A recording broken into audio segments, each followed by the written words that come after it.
Hello,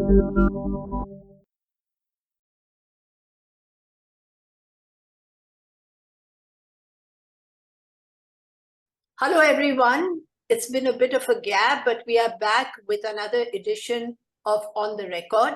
Our guest this time is John Dayal, a well-known journalist. Actually, he was even my chief reporter when I first started in the Patriot. He's been around for a long while. He has been speaking consistently. His is a voice that we all hear and respect. And he was in Manipur very recently. So we're so glad that you've joined us, John. And you will give us a feel of what you saw in Manipur. You know, there's a lot that's coming out, and we know that political leaders have gone, and we know that Parliament is discussing it in a no confidence after a very, very long time. But what is still very important is the people of Manipur. So what did you see when you first went in? Apart from what we saw about people divided and gaps which seem irreconcilable at the moment and perhaps in the near future, we have unfortunately seen the beginning of a human tragedy, the magnitude of which possibly has not been seen in recent years, not even in natural disasters, not in Gujarat 2002 or anywhere else, where people have suffered violence, have been in refugee camps, and so on and so forth. And that is what really has shocked us out of our skin. You know, I was there with Harsh Mandar and 3 doctors, and therefore we could assess quite clinically, so to say, what is unfolding. So when you say that it was something unprecedented almost, I mean, what exactly did you see? Was there a large scale of deaths, displacement? What really shocked you? No, we didn't go to the morgues, so we didn't see any evidence of death. But we saw what it means. We saw the wall of remembrance with 120 coffins, and that is as morbid and macabre and shocking as going into a morgue, actually. Absolutely. Each coffin represents a body, and one coffin is of a 2-month-old. My God. And for a grandfather, that is really, really shocking. But I also look at other children. See, we got about 50,000 people in various camps. Some of them in 7 government camps in Imphal Valley. These are the Maitis who came in when they were chucked out by the cookies from their villages. Not many were killed, but all of them had to leave. And they are living not in comfort, it's a refugee camp, but they're in government accommodation. The collector has access to them, various agencies have access to them, various NGOs have access to them. So reasonable conditions are crowded, the toilets are stinking, but there are playgrounds around. Each room has maybe 5 families, but out of the room, they have a collective kitchen and they have all those sorts of things. There's a human touch there. Okay. The Kuki refugees who were killed and then the survivors are in Churachandpur. And they are not living in government camps. There are no government camps. They're living in church compounds. And church are used in more a building structure than in the Catholic sense of community. Because lots of churches there, each individual church, an entity in itself, with its pastor, its committee, its church building, and its infrastructure. It is in that infrastructure, possibly a Sunday school, possibly an assembly hall, that these people are living. Somewhere 200, somewhere 900. They're also living in extremely crowded conditions. And these are hills, so the sanitation is also difficult. But each is at the resources are so limited because each is being funded almost entirely by the pastor and the committee. And the resources are running out. They ran out in the first 10 days, really. Till then, maybe they ate normally. Now, whether you are a 2-month-old child or an 80-year-old old man, you're eating rice gruel, which means rice in its own water with a pinch of salt added to give it some taste. our doctors told us on the spot, looking at these children, they're scurvy. Their lips show that they are malnourished. There's a vitamin deficiency, vitamin C among others. And unless they're taken care of now, they would have long-term consequences on their brains, on their growth, and all the other things. So that is the human bomb that I was talking about. And that also shows the urgent need, apart from prenatal. Pregnant women have no place to go. They need sonars or acoustic for pregnant women and all those things. They're not. Right. I'm a diabetic. There are no diabetic drugs there. There are no life-saving drugs there. I'm surprised that there are no civilian deaths in refugee camps. Right.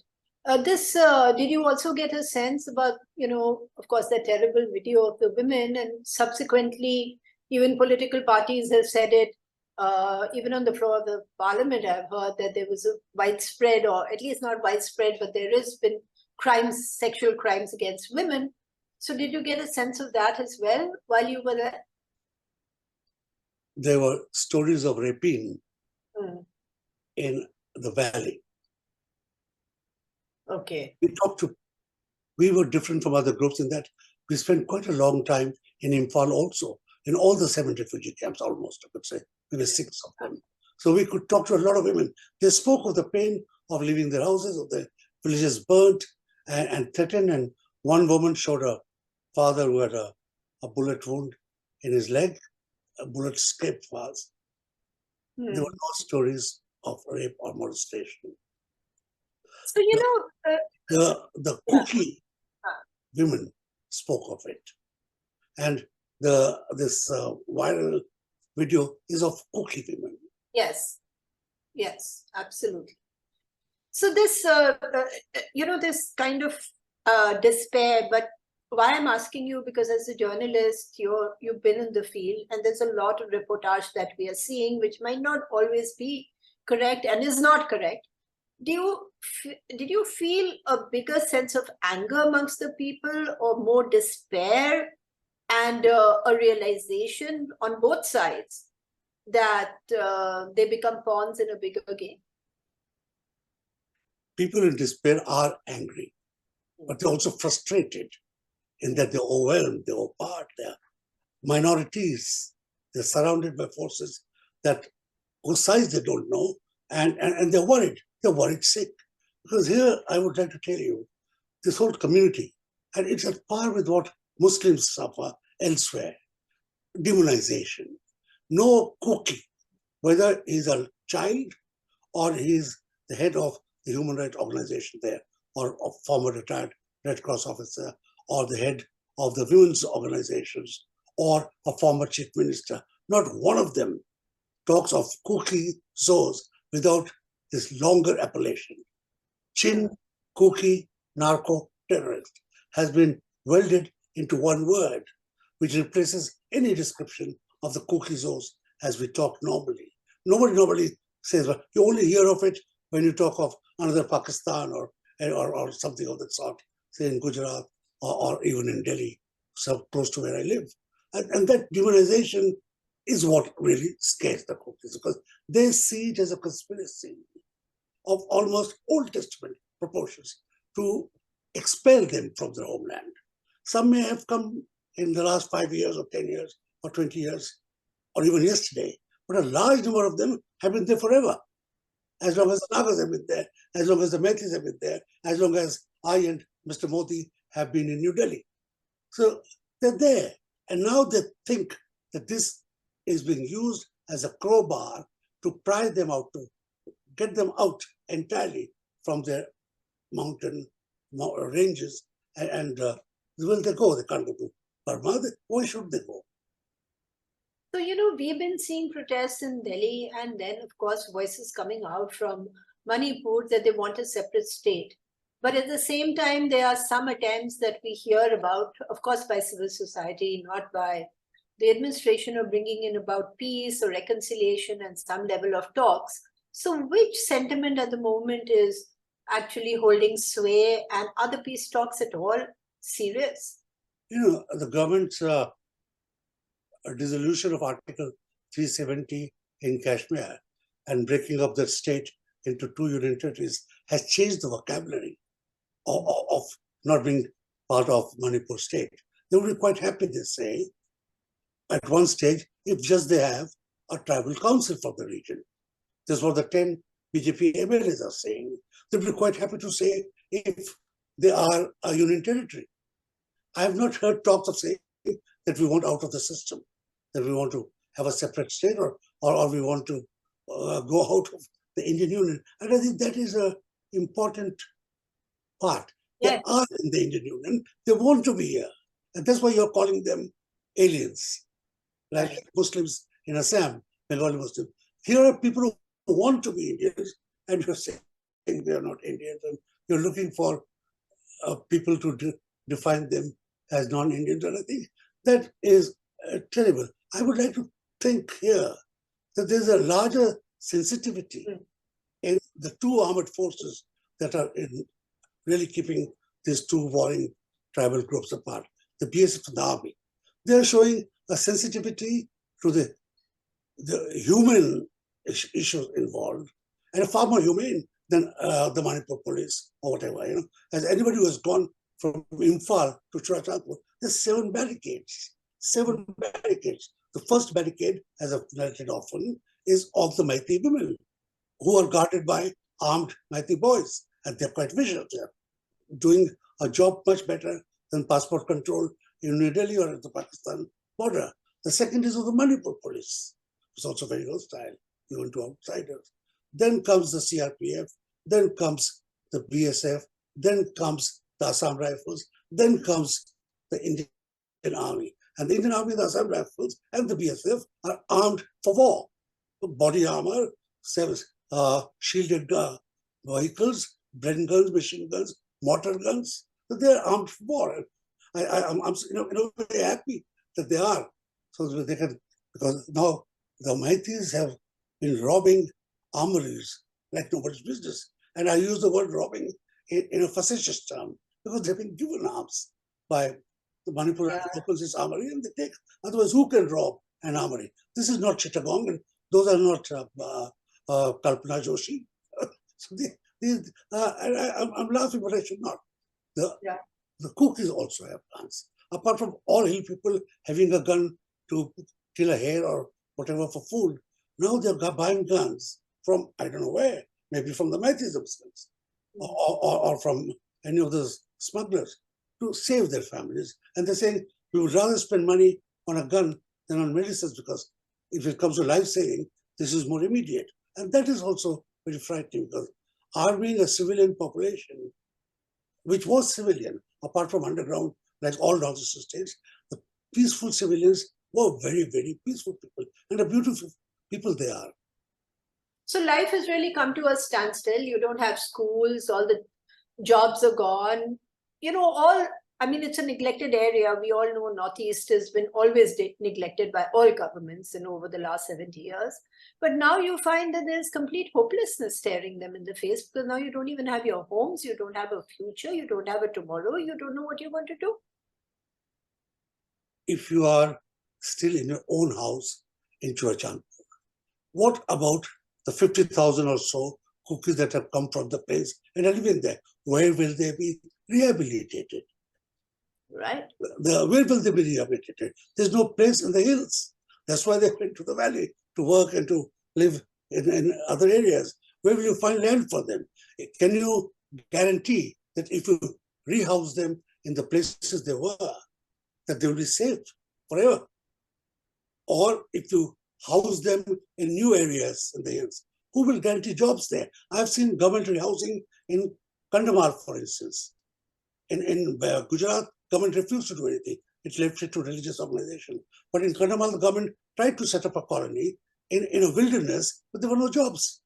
Right. You can't do that. Right.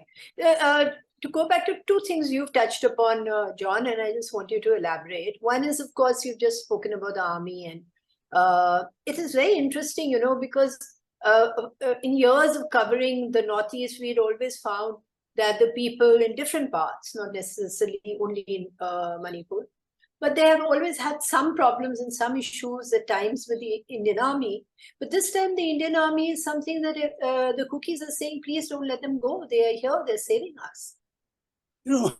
I myself as a reporter, and you too, in our younger days, we've gone to the Northeast, including to Manipur, riding military cars, which were guarded by convoys with machine guns and all. And the commanders were very worried. We could still talk to civilians after getting off. But we know that how it was there. The faith now shown in the Indian Army and the Assam Rifles is also an index of how state police forces across from Haryana to Manipur have been perverted. They are spokespersons and the weapon arm of the worst form of subnationalism or tribalism or religious nationalism that can be seen. Whether it is in Haryana police, which speaks the language of the chief minister, or it is the Manipur police, and that is very dangerous. The army has, how should I say, a faith partly because they look so different. The people from South India, the people from all over, and the army takes care that they will not post Naga policemen in Manipur. So just the characteristics of the Indian army, it's nationalism, it's the many forces and people and groups and ethnicities that makes it a neutral force in effect. And if the commanders are honest to the job and have no reason to suspect these young colonels and majors that they're not honest to their job, okay, I think they can restore peace, because it's almost a 30, 40 kilometer no man's land that we are talking of, a strip around the valley and away from the hills. Right. You've also mentioned, and this is something, that's being discussed as well. I mean, there is that communal angle, if you look at the Maitis and the Kukis, but there's also shades, and how strong are those shades of drugs and drug mafias and land acquisition and taking over the natural resources? Is it a lot about that as well? Let me first answer the communalism part of it and the bigotry in the forces. Unfortunately, most Maitis are Vaishnava Hindus, but some, let's say 7% each, are Muslims of great antiquity and Christians. Now, the Hindus there are Hindus only for the last 250 years. And this fact is important because it also exposes the fact that Hinduism also converts. People do convert to Hinduism. And the Maitis converted to Hinduism 250 years ago. Not 2000, 250 years ago. The Christians converted, the Kukis converted to Christianity 120 years ago. So both are converts. The Muslims converted slightly longer in the past. Everybody is a convert there, so that is not the issue. But every Kuki is a Christian. And when you kill a Kuki, when you bind a Kuki, when you arrest a Kuki, when you harass a Kuki, when you demonize a Kuki, you're also touching the Christian part of it. And some forces would like to accept that, whether it is in appealing to the West or whatever, and some would like to accept the ethnicity part of it.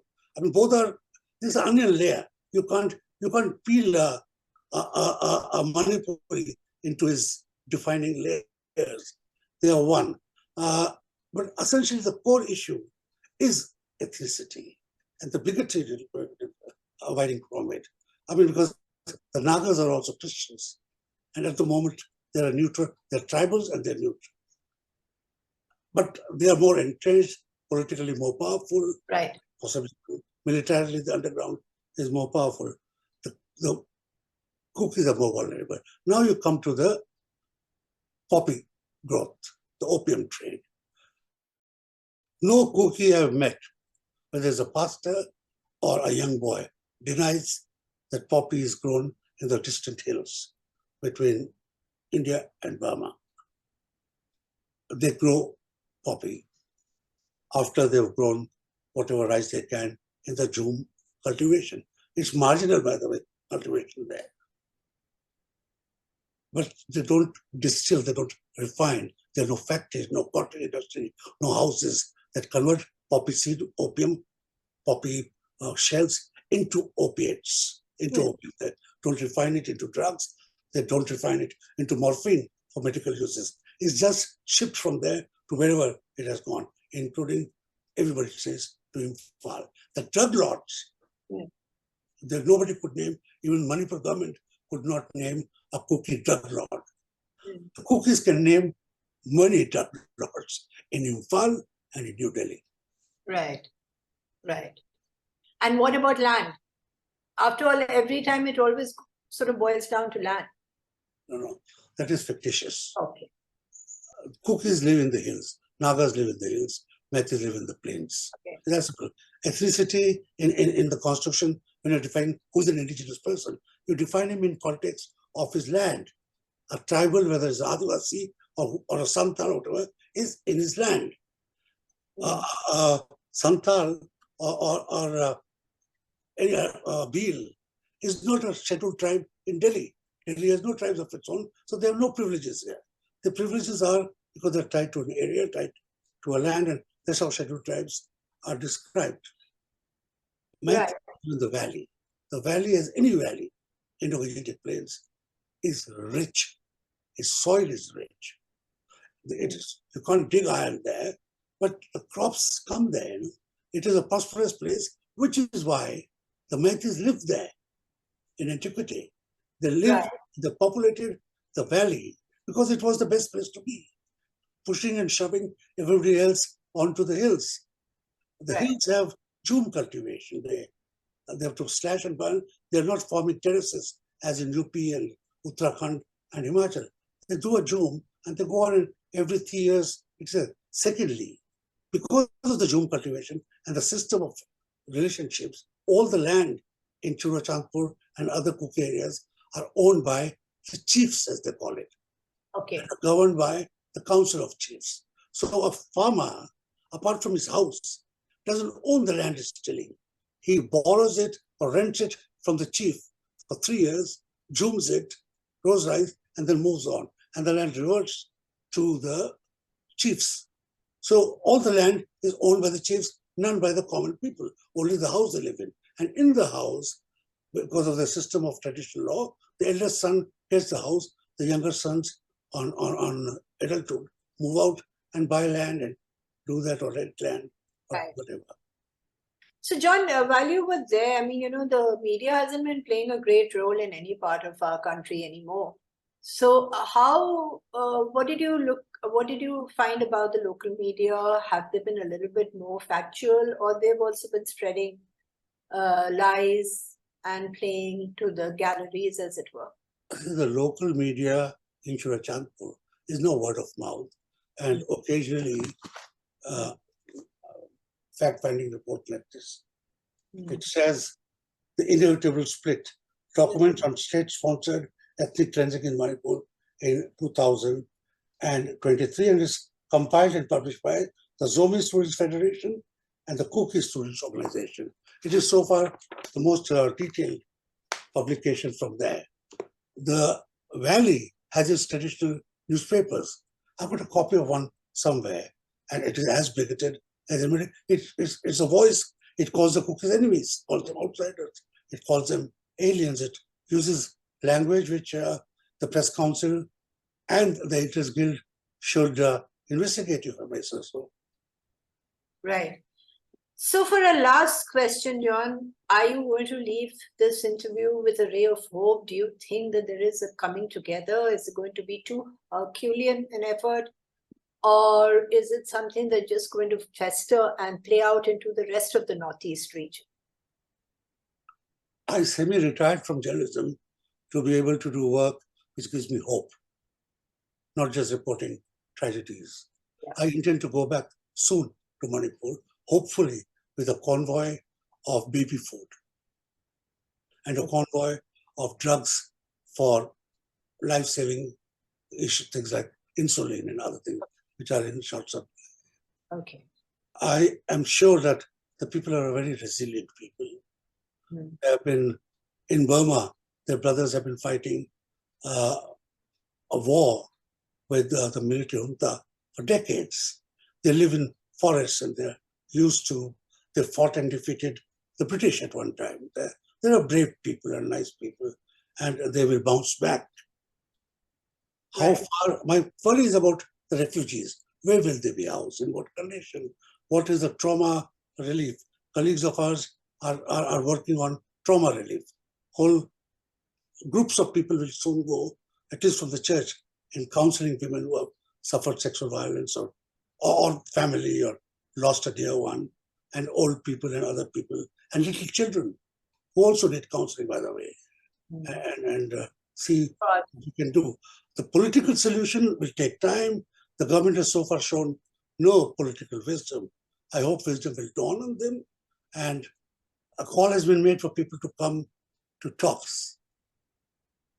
And I think here it will be clear that the government of the state and the Chief Minister has been given an undeserved certificate, and the government of the center would have to show neutrality between the two groups which are confronted. I would also like to hope that the Nagas can play peacemakers between these two things. They have, in their wisdom, chosen to be totally neutral and not gone either by ethnicity or by religion to side with one or use this opportunity to take their pound of flesh from the government. Therefore, I hope that if there is political wisdom from the center, which also means taking the opposition with it, if the administration is purged of people who are bigots, if relief is given, and while I find it difficult to go to Churachandpur, the government has no difficulty. They can have a whole air convoy from Delhi itself with all these things that I've spoken of to Churachandpur. You can use helicopters and drop it, and with relief will come relief of a different nature. There will come trust in government that things are being taken care of. Although yesterday they said 16,000 or 18,000 people have been arrested. Where are they? On what charges? Who have been, the whole process. The 3 judges who have been sent there are sent to supervise relief. They're not fact finders. They are not supervising criminal investigation. It's not a judicial commission. They have been there to supervise a neutrality in relief, I suppose, and to say that it goes, which is a funny work for judges to do, but so be it. And therefore, to answer your question, I would like to hope, I think, because without hope, then we are all doomed, not just in Manipur, but in Rajasthan, in Gujarat, in Punjab, Haryana, and in New Delhi. Right. Well, thank you so much, John. This was like an education, and we really needed to get the feel which only you could give us, because you have also the, what should I say, the use of words, which not many who go to the field can, bring into play. So thank you so much, and we'll be in touch with you when you go back again. Thanks. Thank you.